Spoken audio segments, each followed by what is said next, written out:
Randall Hughes with GodGlorified.com, and we're commenting on our day's Bible reading today for April the 8th. And we read from Judges chapter 21, as well as some brief selections of chapter 3 and 4 of Judges, and then Ruth 1 and 2. The ending of Judges, those 18, 19 chapters, I guess it actually started with 19, 20, and 21, is just absolutely the most sordid part, in my mind, one of the most sordid parts of the Bible. It's one thing in Sodom and Gomorrah that God rained down vengeance upon the people of Sodom. But here it is the Israelites taking vengeance against a tribe that refused to give up those that had sought to do evil, sought wickedness. They had asked to commit homosexual acts. And it makes many commentators say that it must have been the most of the men, not just those that had committed or maybe they were all involved, is the reason why they were not willing to just deliver up a few. There was too many involved, and so that took out. I think I mentioned 100,000, over 100,000, a number. I looked at those numbers in another reading in another translation, and it came across maybe a little more clearly. I believe it was 40,000 men of Israel, and then over 25,100 men of the tribes of Benjamin, of the tribe of Benjamin. But it wasn't just that group there. It was then in chapter 21, that we read that they then took out all the city of Jabesh Gilead in judgment against them, because now whether they were complacent in that they were also maybe homosexual, I don't know why they did not go up against them, but one way or another it cost them their lives. And it was just amazing, some of the things that took place there. And then the situation to try to get wives they got 400 wives for the 600 remaining men of Benjamin, and by killing the Jabesh Gilead and just saving the women that had not slept with a man.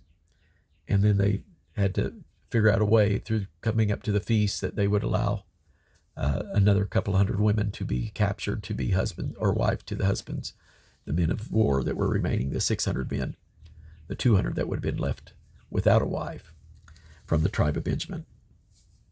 And so just amazing to consider the way God feels about immorality, and that he would encourage them to go to war against them. And basically it's fulfilling the commandments that he said. It just was on a larger scale than what we would typically expect to see it. And just atrocity. There's probably nothing worse than civil war, which our nation knew back in 1860 through 66, somewhere along in there, around the time of Abraham Lincoln. But just an atrocious thing that because it's wiping out both sides with the battle. Amazing that the children of Benjamin were so skilled at war that they could kill almost twice the number of themselves that they lost. Certainly they had 2,500 or 25,700 when they started the war, I believe was the number, and they would take out over 40,000 men of Israel, and before they were down to 600. And so just an amazing thing, but just an awful time in the history of Israel with the apostasy and the rebelling against God and from following. And then we come to the story of Ruth. The theme of the story of Ruth, according to Brother Saban, was don't jump.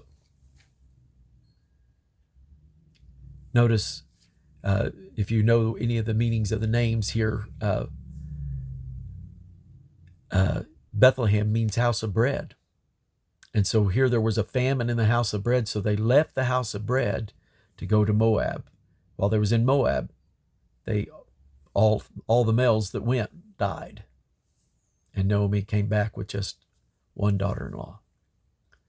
And what do you know? The house of bread was still surviving. And Boaz had a thriving field, a near relative, possibly part of the fields that would have been owned by Elimelech. Who knows? But yet, difficult times, it's easy to say, it's better over here, I'm going to go.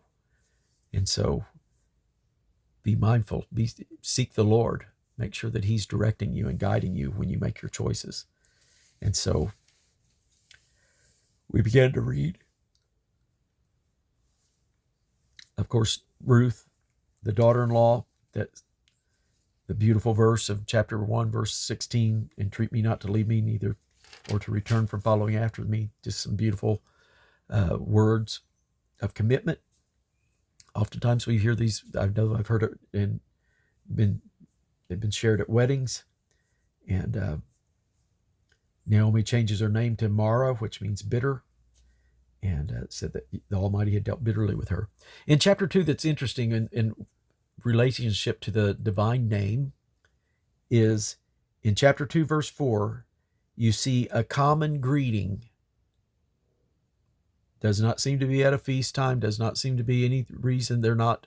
These are just common workers in the field that greet Boaz and say, Yahweh bless thee, is what they said to him. And Boaz said to them, Yahweh be with you. And so the divine name used. And this is just within a couple hundred years of the giving of the law. Less than 200 years. When that command to a prohibition, where it's not a prohibition, but not to take the name in vain. And so to me, it's one of the passages, many passages, all the way through the book of Malachi, that to me say the prohibition on speaking the name is not a valid biblical. It's not the heart of God. He wants his name to be known among the Gentiles from the rising of the sun till the going down of the same. And I believe that's in Malachi that he makes that statement. And so just amazing. Also, Brother Saban used to say the book of Ruth, which we obviously in Dr. Edward Reese is placing it here in the book of Judges in the timing. It is said to be an oasis among the desert of just a time of apostasy without anyone to lead the children of Israel to keep them in line. And so we'll finish that story tomorrow. But at any rate, just it's a beautiful story. I don't fully grasp and say that I fully have an understanding of all the kinsman redeemer stuff, but at any rate, we'll come into play with that tomorrow, and we'll see how that plays out in this book. And so anyway, that concludes our comments for today for April the 8th's reading. God bless you.